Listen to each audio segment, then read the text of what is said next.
Good morning, ladies and gentlemen, and welcome back to another video. I know I've been off the grid for a while. Just remember, I'm also just a chill guy who needs to recharge his battery sometime. But I've been reflecting on one of the biggest decisions in my life, and I was spending all of my savings on my first car. Was it really worth it? Let's dive into this topic. So the first thing we do is drop down the roof. And now it's time for a startup.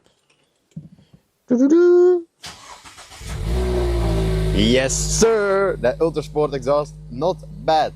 So I've come here to this beautiful scenery to sit down and talk with you guys about the backstory of why I actually bought a Mazda MX-5. So if you're not sitting down right now, I suggest you do, because we are going to get into it. I think I'm still going to put on my sunglasses because, well, yeah, the sun is shining in my eyes. So sorry for the last personal experience, but yeah, it is what it is.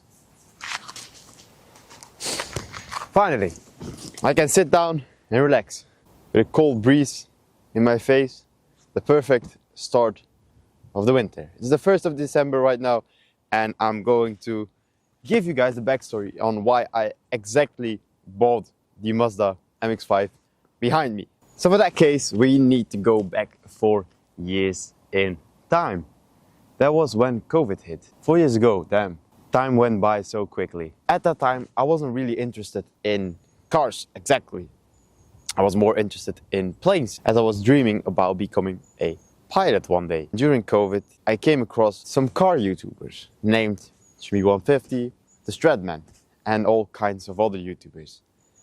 When I was watching their videos, I was getting kind of excited about them, seeing them smile, accelerating in fast cars, and I thought, well, I want to do what they are doing.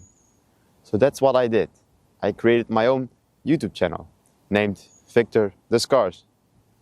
As the name itself says, Victor does car content. So that's what I started doing. I was getting my first taste in the car community by car spotting. Car spotting here not so far away in Antwerp. Not that there was so much to see, but there was definitely more to see than where I was living. So I went there with my little motorbike every day, every weekend, to try and find the most exclusive, special supercars which I could find, which were not many. So it required a lot of motivation to always go to Antwerp, even though there wasn't really much to see. But after just a few years, I finally got my driver's license, and I was thinking about how can I drive supercars when I haven't driven one yet. So that's what I did. I rented a experience in a McLaren 570S, which was at that time at a discount price for just, I think, 200 euros. So 200 euros to drive 30 minutes in a McLaren, which to me was a very good deal because I could gain trust of friends of mine who had already kind of special cars, and that would allow me one day to drive their cars because I had the experience of another car in a supercar, you know? And that was quite a fun experience. The video is still alive on YouTube today. Go watch it if you're interested in seeing that. My first time in a supercar. Was pretty scared. I took it very easy, but after all, a pretty cool experience. I came across another discount of the same rental company, and that was a Lamborghini Huracan Spider, the Evo to be exactly. And I thought, well, yeah, let's go, let's do it again, let's do it again. A Roadster V10, what could go wrong? And man, that was the craziest drive I ever had. Maybe even the fastest I've ever driven, but it wasn't in the Netherlands, so let's just say we kept it under 100. At that time, a spark really hit me, like driving a Roadster with that sound in the back, just screaming, and I was like, damn, I need a Roadster in my life. The police just drove by, but I don't think I'm doing something wrong. No, I'm just sitting here, parked with my car in front of a, well, yeah, part of the harbor. So nothing wrong with that. But you never know, maybe we'll get a visit in the near future. Okay, so where were we? The backstory is finished. A spark hit me, and I wanted a Roadster. So at that time, I had worked over 3 years 3 to 4 years in the restaurant I was serving at. So I saved up quite a lot of money, which I could use towards my first car. I think at that time it was around 15 to 20,000 euros I had. So well, yeah, I started looking to cars. I knew I wanted a roadster. I knew I wanted something sporty, something flashy, because I hate gray colors. I hate boring colors. That's not one of my things. I want more outstanding colors, you know. I noticed a problem with the MX-5, and it is the transmission. The transmission isn't especially that great. It's fragile, and it could go wrong very quickly. If there's a problem with that car, we just buy a new one. Then we have the warranty of the garage. When something goes wrong, you can just replace it for free because it's under the warranty. I got 2 years of warranty with this car. Of course, my dad helped me a bit to save up some money. He also saved up for me, and we went to the dealership. I first did a configuration at a local dealership, and that was a result. That was a total price of, I think, 32,000 euros. And I was thinking like, damn, I can't afford that. That's a bit too much for my first car.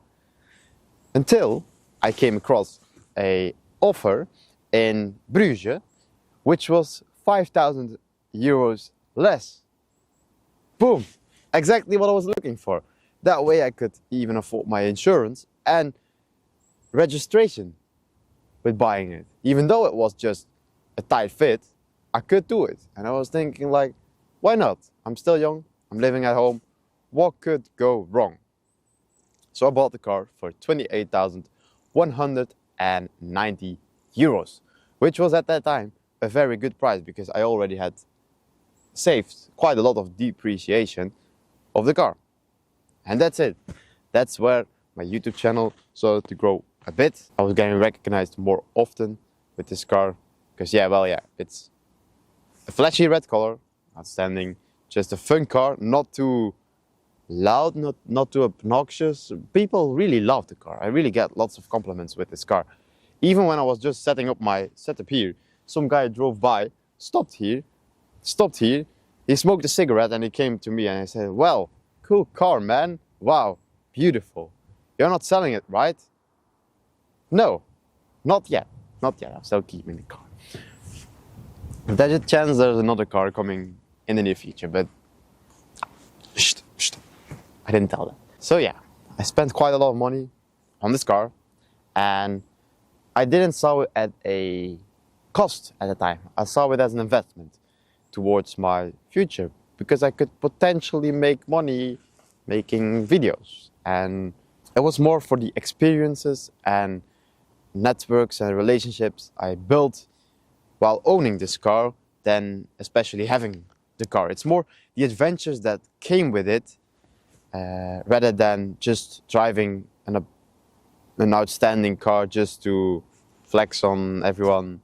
No, that's not the case.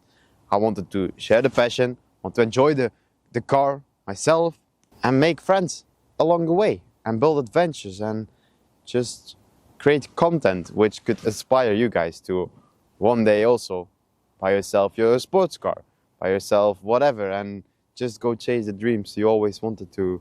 Exactly that.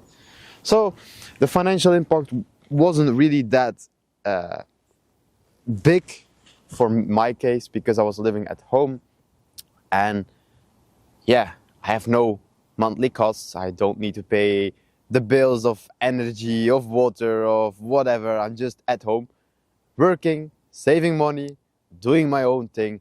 So if I had any tips towards you guys, I would tell you guys, just do the thing you always wanted to do. But knowing why and what you want to do is an important step and will make the journey worthwhile. I think I've covered the main parts of this video. I hope you all enjoyed today's video. Just know that I had quite a lot of luck, but I also worked very hard. So just know that you need to take the risks that you're willing to take and you can take. And in case of an emergency, I could always just sell the car and have quite a sum of money. So that wasn't a big problem. Thank you all for watching, and I'll see you all next week. Peace.